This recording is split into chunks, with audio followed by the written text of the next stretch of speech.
പുതിയൊരു വീഡിയോയിലേക്ക് എല്ലാവർക്കും സ്വാഗതം. ഇന്ന് നമ്മൾ നോക്കുന്നത് ചായനെ കുറിച്ചിട്ടാണ്.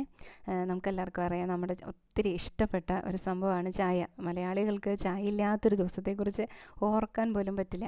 ഈ ചായനെ കുറിച്ചിട്ടൊക്കെ ഓർക്കുമ്പോൾ എൻ്റെ മനസ്സിലേക്ക് പെട്ടെന്ന് കടന്നു വരുന്ന രസകരമായിട്ടുള്ളൊരു സംഭവം ഉണ്ട് കേട്ടോ.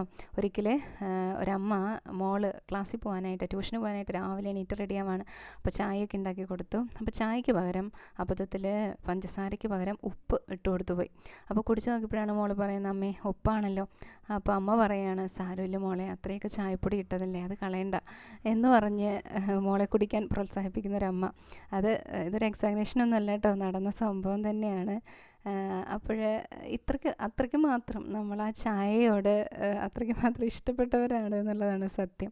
അത് കളയാൻ ഒരു കാരണവശാലും നമ്മൾ തയ്യാറല്ല. പ്രത്യേകിച്ച് വീട്ടമ്മമാർ ചായ ഉണ്ടാക്കി കഴിഞ്ഞാൽ ബാക്കി വരുന്ന ചായ എങ്ങനെ വെറുതെ കളയുന്നേ എന്ന് പറഞ്ഞിട്ട് അത് കുടിക്കാനായിട്ടാണ് അമ്മമാരൊക്കെ കൂടുതലും ഉത്സാഹിക്കാറ്. അപ്പോൾ ഈ ചായ നമുക്ക് സത്യത്തിൽ ഉപകാരമുള്ളതാണോ? ഇത് കുടിക്കുന്നത് കൊണ്ട് എന്തെങ്കിലുമൊക്കെ സൈഡ് എഫക്ട്സ് ഉണ്ടോ? അതുപോലെ കുട്ടികൾക്ക് ഇതൊക്കെ കുടിക്കാമോ? മിനിമം എത്ര ഗ്ലാസ് കുടിക്കാം? ഇത് കുടിക്കുന്നത് എന്തെങ്കിലുമൊക്കെ ദോഷങ്ങളുണ്ടോ? ഇങ്ങനെയുള്ള കാര്യങ്ങളൊക്കെയാണ് നമ്മൾ ഇന്നത്തെ ഈ വീഡിയോയിൽ കാണുന്നത്. ചായ എപ്പോഴും ഭക്ഷണത്തോടു കൂടെ കഴിക്കുമ്പോഴാണ് കേട്ടോ അതിൽ കൂടുതൽ ദോഷകരമായിട്ടുള്ള വശങ്ങൾ ഉണ്ടാവുന്നത്. ഈ നമ്മുടെ ഭക്ഷണത്തിൽ അടങ്ങിയിരിക്കുന്ന പ്രോട്ടീൻ്റെയും അയേണിൻ്റെയും ഒക്കെ അബ്സോർപ്ഷന് ഈ ചായയിലുള്ള ചില ഘടകങ്ങൾ, ടാനിൻസ്, പോളിഫിനോൾസ് എന്നൊക്കെ പറയുന്ന ചില ഘടകങ്ങൾ ഇൻഹിബിറ്റ് ചെയ്യും അബ്സോർപ്ഷനെ. അപ്പോൾ സ്വാഭാവികമായിട്ടും അത് നമ്മുടെ ശരീരത്തിൽ ലാക്ക് ചെയ്യപ്പെടും. ഈ പ്രോട്ടീൻ നമുക്കറിയാം നമ്മുടെ ശരീരത്തിൻ്റെ വളർച്ചയ്ക്കും ഇമ്മ്യൂണിറ്റിക്കും മസിലിൻ്റെ ബിൽഡപ്പിനൊക്കെ ഒത്തിരി സഹായകരമായിട്ടുള്ള ഒന്നാണ് പ്രോട്ടീൻ എന്ന് പറയുന്നത്. അപ്പോൾ അത് നമ്മൾ ഭക്ഷണത്തോടൊപ്പം ചായ കൂടെ കഴിക്കുമ്പോൾ ഭക്ഷണത്തിൽ നിന്നുള്ള പ്രോട്ടീൻ്റെ ആഗിരണം അവിടെ തടസ്സപ്പെടുകയാണ് ചെയ്യുന്നത്. അപ്പോൾ നമ്മുടെ ശരീരത്തിൽ അതിൻ്റെ കുറവുകൾ സ്വാഭാവികമായിട്ടും ശരീരം കാണിക്കാൻ തുടങ്ങും.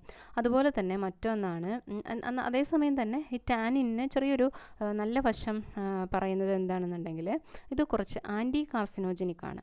എന്നാൽ അതേസമയം തന്നെ കൂടുതൽ ദോഷകരമായിട്ടും ഇത് എന്നുള്ളത് കൊണ്ട് നമ്മളിത് ഒഴിവാക്കുന്നതാണ് കൂടുതൽ നല്ലത് കേട്ടോ.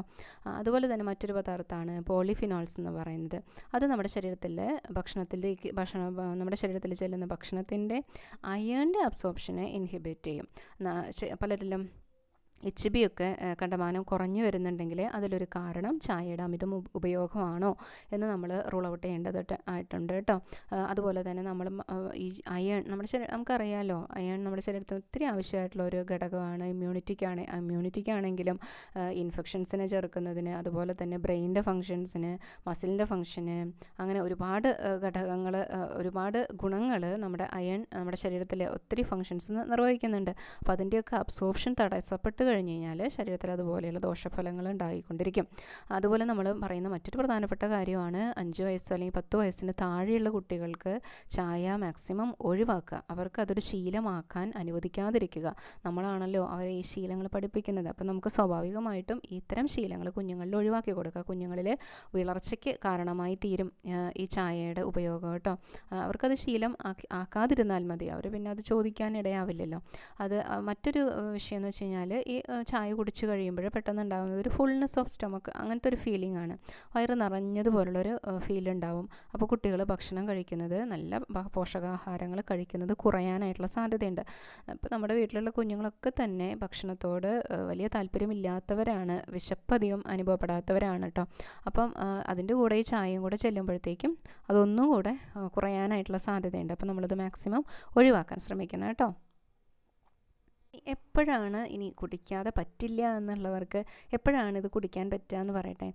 ഇപ്പം നമ്മൾ ഒരു ഫുഡ് കഴിച്ച് ഭക്ഷണത്തോടൊപ്പം കഴിക്കുന്നത് നിർബന്ധമായിട്ടും ഒഴിവാക്കുക. ഒരു ഭക്ഷണം കഴിച്ച് 1-2 മണിക്കൂർ ഗ്യാപ്പ് ഇട്ടിട്ട് നമുക്കൊരു ചായ കുടിക്കാം. അതിൻ്റെ അളവ് മാക്സിമം കുറയ്ക്കാനായിട്ട് ശ്രമിക്കാം. നമുക്കറിയാം, നമ്മുടെ വീട്ടിലേക്ക് ചായ ഗ്ലാസ് ഒരു 150 to 200 ml ആണ്. അത് നമ്മുടെ കേരളത്തിലാണ് കേട്ടോ അത്രയും വലിയ ചായ ഗ്ലാസ് ഞാൻ കണ്ടിട്ടുള്ളത്. പുറത്തൊക്കെ ചായ ഗ്ലാസിൻ്റെ അളവെന്ന് പറയുന്നത് വളരെ ചെറുതാണ്. അപ്പോൾ തവണ തന്നെ വലിയൊരു എമൗണ്ട് ചായയാണ് നമ്മുടെ ശരീരത്തിലേക്ക് ചെല്ലുന്നത് കേട്ടോ. അപ്പോൾ നമ്മളത് ഒഴിവാക്കുക. അതുപോലെ തന്നെ ഭക്ഷണത്തിന് ശേഷം ഒരു 1-2 മണിക്കൂർ കഴിഞ്ഞിട്ട് ചായ കുടിക്കുക. അതുപോലെ ചായ കുടിച്ച് ഒരു 1-2 മണിക്കൂർ ഗ്യാപ്പ് ഇട്ടിട്ട് അടുത്ത ഭക്ഷണം കഴിക്കുക. അതായത് നെക്സ്റ്റ് ഫുഡിന് മുൻപ് ഒരു 2 മണിക്കൂറോ 1 മണിക്കൂറോ ഗ്യാപ്പ് ഇട്ടിട്ട് ചായ കുടിക്കുക. അങ്ങനെ ഒരു ശീലം ഉണ്ടാക്കുന്നത് നല്ലതായിരിക്കും. അപ്പോൾ എല്ലാവർക്കും ചായ ഇല്ലാത്തൊരു ദിവസം ആശംസിക്കുന്നു എന്ന് പറയാൻ പറ്റില്ല. എന്നാലും നമ്മൾ ശ്രമിക്കുക. ചായയുടെ ഉപയോഗം അമിതമായിട്ട് കുടിക്കുന്നവരാണെങ്കിൽ അത് ഒഴിവാക്കുക. ചായയൊക്കെ കുടിക്കുമ്പോൾ ഒരു ഉന്മേഷമൊക്കെ തോന്നുമെങ്കിലും അത് കുറച്ച് സമയത്തേക്ക് മാത്രമേ ഉള്ളൂ. പിന്നെ നമ്മളെല്ലാവരും ഒരു എനർജി, സഡനായിട്ടുള്ളൊരു എനർജി സ്വാഭാവികമായിട്ടും ബൂസ്റ്റപ്പ് ചെയ്യപ്പെടുന്നുണ്ട്. പക്ഷേ അത് കുറച്ച് കഴിയുമ്പോഴിങ്ങനെ താന്ന് പോവും. പിന്നെയും നമുക്കത് കഴിയുമ്പോൾ ചായ കുടിച്ച് ശീലമാക്കിയവർക്കറിയാം, പിന്നെ നമുക്ക് ഒരു ചായയും കൂടെ കുടിക്കണം എന്ന് തോന്നും. അങ്ങനെ ചായയുടെ അളവ് കൂടിക്കൊണ്ടിരിക്കും. എനർജി ബൂസ്റ്റപ്പ് ചെയ്യാൻ അല്ലെങ്കിൽ ഒരു ഉഷാറൊക്കെ തോന്നാൻ വേണ്ടി ചായ കുടിക്കുന്ന ഒരു ശീലം അത് മാക്സിമം ഒഴിവാക്കുക കേട്ടോ. Okay, thank you.